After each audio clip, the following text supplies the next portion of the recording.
হলফনামায় মিথ্যা তথ্য দিয়ে কেউ নির্বাচিত হোক তা দুদক চায় না, এমনটাই জানালেন সংস্থাটির চেয়ারম্যান আব্দুল মোমেন।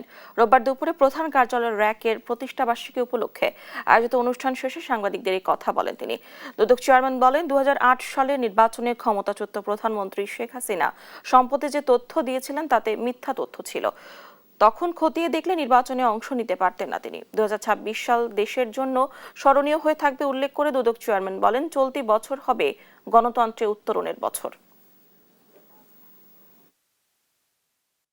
2008 সালের নির্বাচনে তৎকালীন প্রধানমন্ত্রী শেখ হাসিনা তিনি সম্পদের যে হলফনামায় যে বিবরণী দিয়েছিলেন এবং বাস্তবে আমরা যে সম্পত্তি পেয়েছি তার মধ্যে ছিল বিস্তর ব্যবধান।